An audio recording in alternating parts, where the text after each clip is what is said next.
말씀의 권위를 신뢰하는 교회라고 하는 말씀으로 오늘 잠깐 말씀을 나누고자 합니다. 2월 한 달 동안 이 코로나19로 인해서 긴장과 불안과 두려움 속에서 한 달을 또 지내온 것 같습니다. 아직도 완전하게 해결되지는 않은 상태에 있지만 그런 가운데서 우리는 3월을 맞게 되었습니다. 어제 주일이 3월 초하루였지만 오늘 둘째 날 월삭의 의미를 가지고 새벽을 깨워 성전에 올라왔습니다.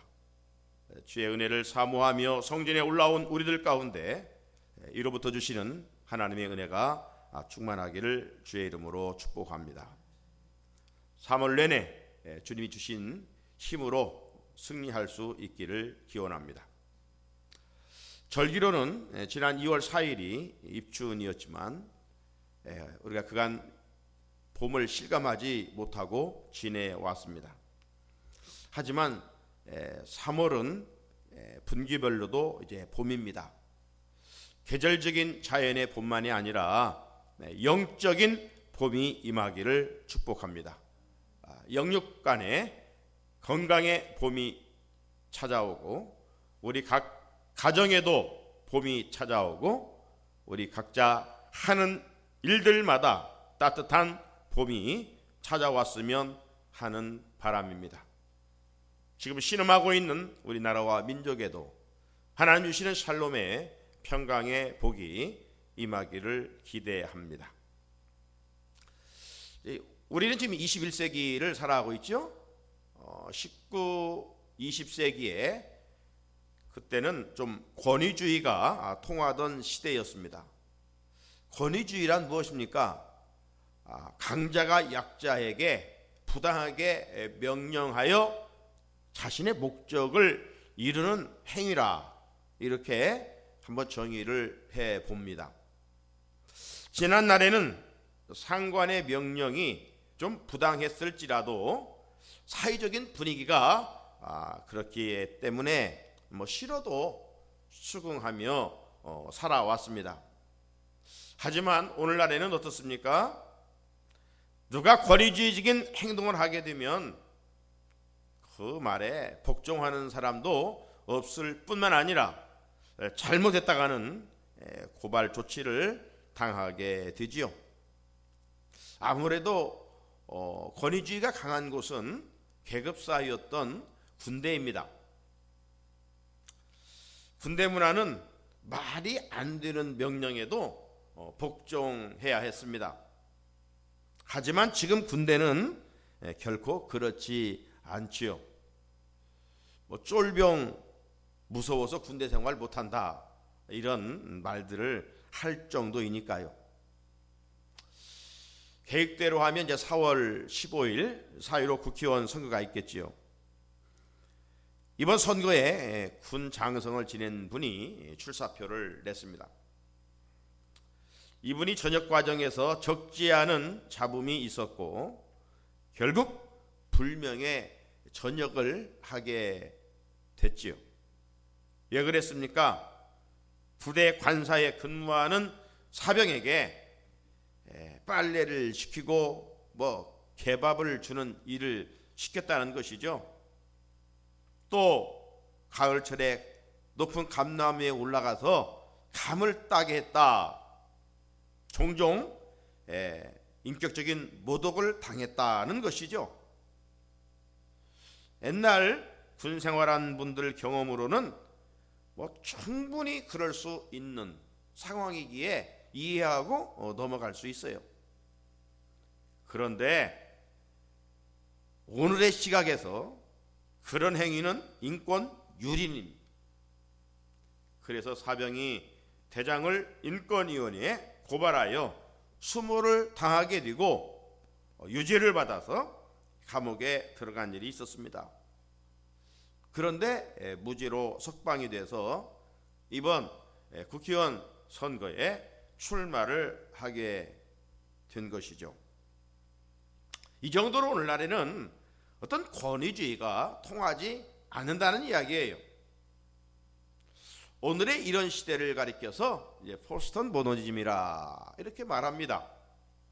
이 포스트 모더니즘의 시대에는 절대화를 인정하지를 않아요. 모든 것을 상대화 시켜버립니다. 어떤 권위도 인정하지를 않아요. 권위주의는 강한 힘으로 약자에게 그의 인격을 함부로 하는 것이기 때문에 없어져야 할 정말 적폐이죠. 그런데 문제는 어디에 있을까요? 있어야 할 권위마저도 인정하지 않는데 문제가 있는 것이죠. 권위가 사라지면 어떤 일이 일어날까요? 공동체의 이계 질서가 무너지고 깨지게 됩니다. 이기주의가 극성을 부리게 되는 것이죠. 이런 사회는 평안하지 못하고 혼란만 가중할 뿐입니다. 여러분, 가정에 부모의 권위가 있어야 되죠. 자녀들이 부모의 권위를 인정하지 않는다면 어떻게 되겠습니까? 부모를 함부로 대하고 공경하는 대신이 공격하게 되지 않겠습니까? 부모들이 하는 일마다 못마땅하게 여기고 자기 가치관과 다르다고 해서 원망하고 불평하는데 그 가정이 에덴의 기쁨이 있겠으며 행복이 있겠습니까? 그런데 가정에서 자녀들이 부모의 권위를 없인 여기는 그런 시대가 됐어요. 부모를 없인 여긴 일들이 난무하고 있어요. 그 결과 사회의 가장 작은 단위인 가정이 건강하지 못하므로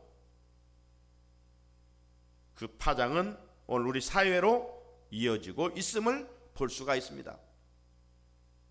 젊은이들이 어른들을 몰라보고 함부로 대하는 그런 일들이 비일비재하고 있습니다. 이는 마치 이스라엘 백성들이 왕이 없으므로 자기 소견에 오른 대로 행하였다라는 이 사사시대와 다를 바가 없어요. 그 결과 저들은 하나님을 멀리하고 우상을 숭배하게 되었지요. 백성들은 죄로 만연하였고 그 사회는 고인 물처럼 부패하게 되었습니다.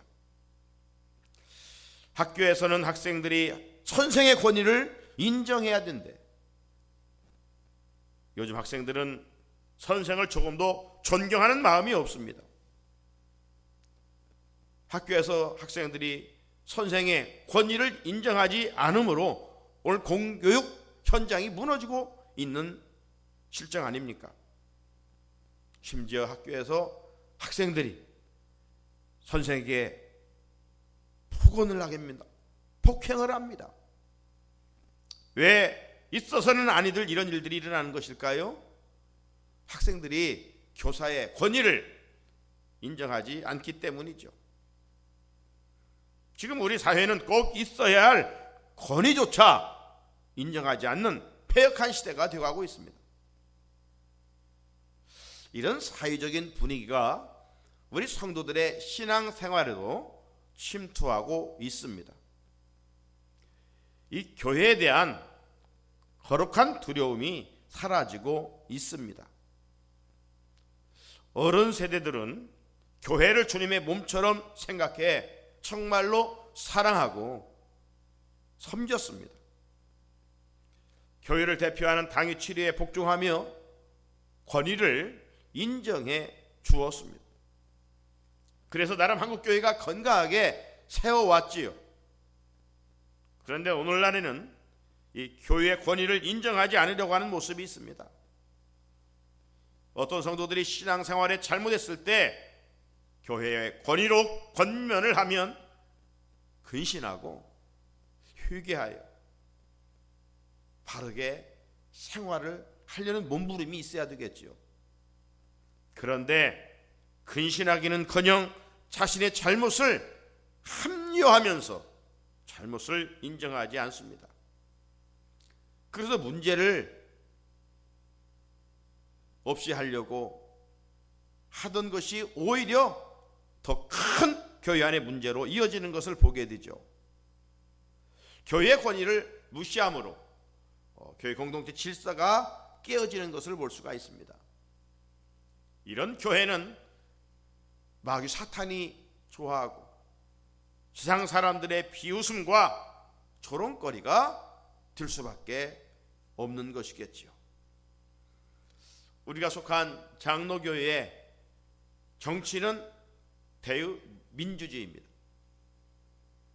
국민들이 선거를 통해 국회의원들을 선출해 그들로 하여금 정치하도록 하는 것과 같습니다.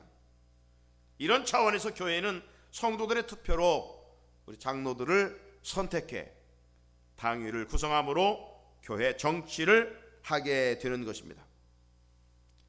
그래서 당위 핵심 사역은 성도들이 바르게 신앙생활하도록 지도 감독하는 기관이죠.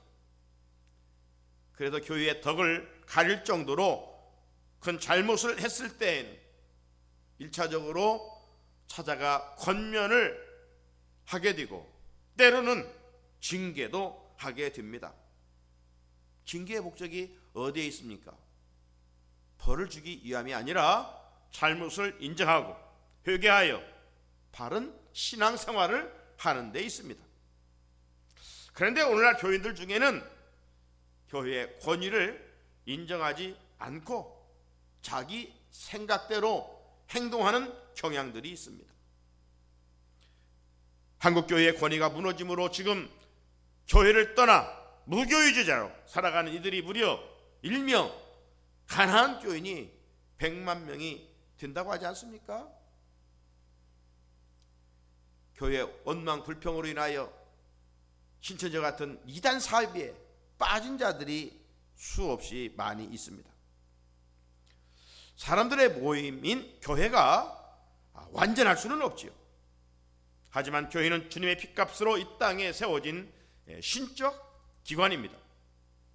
그러므로 성도들은 교회와 당위의 권위를 인정하고 따를 때 건강한 교회와 건강한 신앙생활을 이어갈 수가 있는 것이지요. 그런데 교회의 더 큰 문제는 무엇인가? 말씀의 권위를 인정하지 않는 데 있습니다. 이렇다 보니 교회와 성도들이 세상에서 믿는다고 하면서도 조롱을 받고 있는 것이죠. 여러분, 세상은 다 변할지라도 변하지 않는 것이 있다면 하나님의 말씀입니다. 말씀은 1.1핵도 변하지 않는다라고 말씀합니다. 그렇다면 그리스도인들의 삶의 기준이 뭐가 되어야 되겠습니까? 초석으로 변하는 세상의 가치가 아니라 세상 끝날까지 변치 않는 하나님의 말씀이 되어야 되죠. 그리고 말씀의 지배와 말씀의 통치를 받아야 됩니다.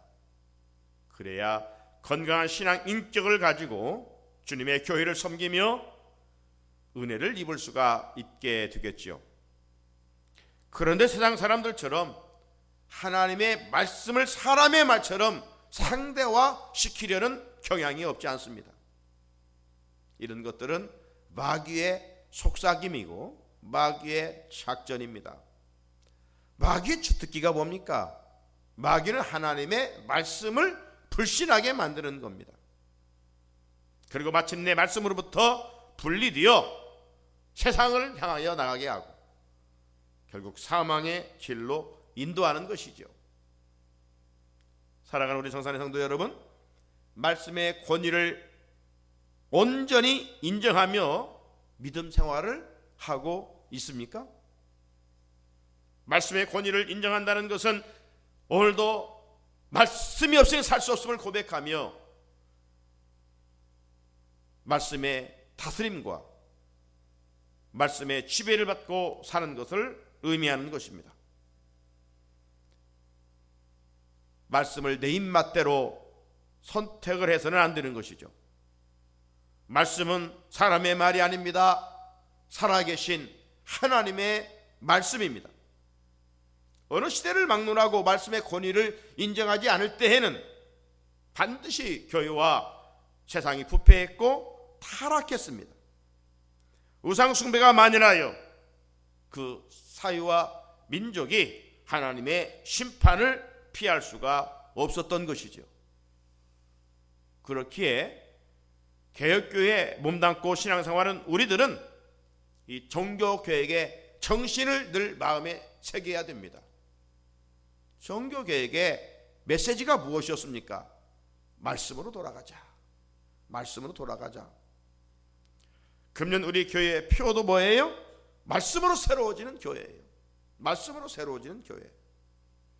세상 타락한 문화와 세속주의의 말씀이 도전받고 있는 오늘의 현실에서 우리 그리스도인들만이라도 철저하게 하나님의 말씀의 권위를 인정하고 말씀대로 살아야 합니다. 그것이 그 자신을, 그 가정을 복되게 하는 것이기 때문입니다. 오늘 본문에는요, 말씀의 권위를 철저하게 인정한 백부장이 등장합니다. 백부장은 유대인도 아니었어요. 이방인이었어요. 당시 종교인들과 유대인들은 입만 열면 우리는 아브라함의 후손들이라고 이야기를 했습니다. 그런데도 아브라함처럼 말씀에 순종함이 없어요. 말씀과 동떨어진 삶을 살았습니다. 하나님의 말씀도 믿지도 않고 하나님의 말씀을 순종하지도 않았습니다. 말씀 따로 행동 따로였습니다. 자, 그런 상황 속에서 오늘 이방인이었던 백부장, 그런 놀랍게도 하나님의 말씀의 권위를 철저하게 인정하고 있음을 볼 수가 있습니다. 당시 백부장이 누굽니까? 지금 유대인들을 다스리기 위하여 로마로부터 파견온 군인입니다. 따라서 얼마든지 피지배국인 유대인들 앞에서 권위주의적인 행동을 할 수 있는 위치였습니다. 그런데 그가 유대 나라에 와서 하나님을 믿게 되었던 것 같아요. 단순히 믿은 것이 아니라 하나님을 두려워하며 말씀의 권위를 온전히 인정하며 신실하게 살았던 것 같아요. 예수님이 진실로 메시아이시고 예수님이 하나님의 아들인 것도 믿었던 것 같아요. 그 결과 주님의 말씀의 권위도 인정하게 됐던 것이죠. 백부장 군인입니다. 하나님을 믿기 전에 그 어떤 세상 권력으로 얼마든지 유대인을 함부로 착취할 수 있는 그런 위치, 억압할 수 있는 자리에 있었습니다. 하지만 하나님을 믿은 후 진실로 하나님을 두려워하게 되었고 약소국가 유대인들을 사랑했던 사람이었습니다. 그리고 지배자에서 섬기는 사람으로, 지배자에서 섬기는 사람으로 변화되었어요. 자, 오늘 우리가 7절을 읽었습니다만 본문 전 2절을 보면 어떤 백부장의 사랑하는 종이 병들어 죽게 되었더니라고 말하고 있어요. 여기에서 우리가 눈여겨볼 단어가 있다면 사랑하는 종이라는 겁니다. 사랑하는 종. 왜냐하면 백부장에게 있어서 당시 종은요, 인격이 아닙니다. 물건입니다. 따라서 종이 아프고 병들면 그렇게 살다가 그냥 쓰레기처럼 내버리면 끝나는 그런 종이에요. 조금도 관심과 불쌍히 여김을 받을 대상이 아니에요. 그런데 하나님을 믿게 되고 하나님을 두려워했던, 하나님의 말씀을 신뢰했던 이 백부장은 물건 같은 종을 뭐라고 고백하고 있어요? 사랑하는 종이다. 사랑하는 종이다. 백부장의 인격과 믿음을 대변해 주고 있는 모습이죠. 사랑하는 우리 성산의 성도 여러분, 3월에 월상 예배에 참석한 우리 귀한 성도 여러분, 우리도 주님을 믿는 자로서 이런 변화가 있어야 하지 않겠습니까? 나와 만나는 모든 사람들을 백부장과 같은 마음으로 대한다면 이 세상은 변화되겠지요. 새로워지겠지요. 살맛 나는 세상이 되겠지요. 그렇지 못하다면 아직도 미성숙한 성도입니다. 백부장은 사랑하는 종이 치료되기를 바랬습니다. 사랑하는 종이 치유되기를 바랬어요. 그러던 어느 날 예수님이 자기 동네에 온다는 소식을 듣고 즉시 유대인 장로 몇 사람을 불러 예수님께 보내 사랑하는 종이 고침받기를 바랬습니다. 백부장으로부터 보냄을 받은 그 유대 장로 몇 사람이 예수님을 찾아와서 이렇게 말합니다. 4절에 보니까 이 일을 하시는 것이, 즉 그 백부장의 병든 모습을 치유해 주시는 것이 이 사람에게는 합당하나이다, 백부장에게는 합당하나이다, 이런 이야기예요. 백부장의 소원은 100번 1000번 들어주는 것이 지당하다는 거예요. 왜 이 유대 장로들이 그렇게 이야기를 했을까요? 그 이유가 있어요. 5절에 있는데요, 5절을 보시면 백부장이 우리 민족을 사랑하고 유대 민족을 사랑하고 또한 우리를 위하여 회당을 지었나이다. 백부장이 와서 이제 하나님을 믿게 됐고, 특별히 이 유대인들을 보니까 유대인들의 관심은 어디에 있냐면 성전에 있어요. 회당에 있어요.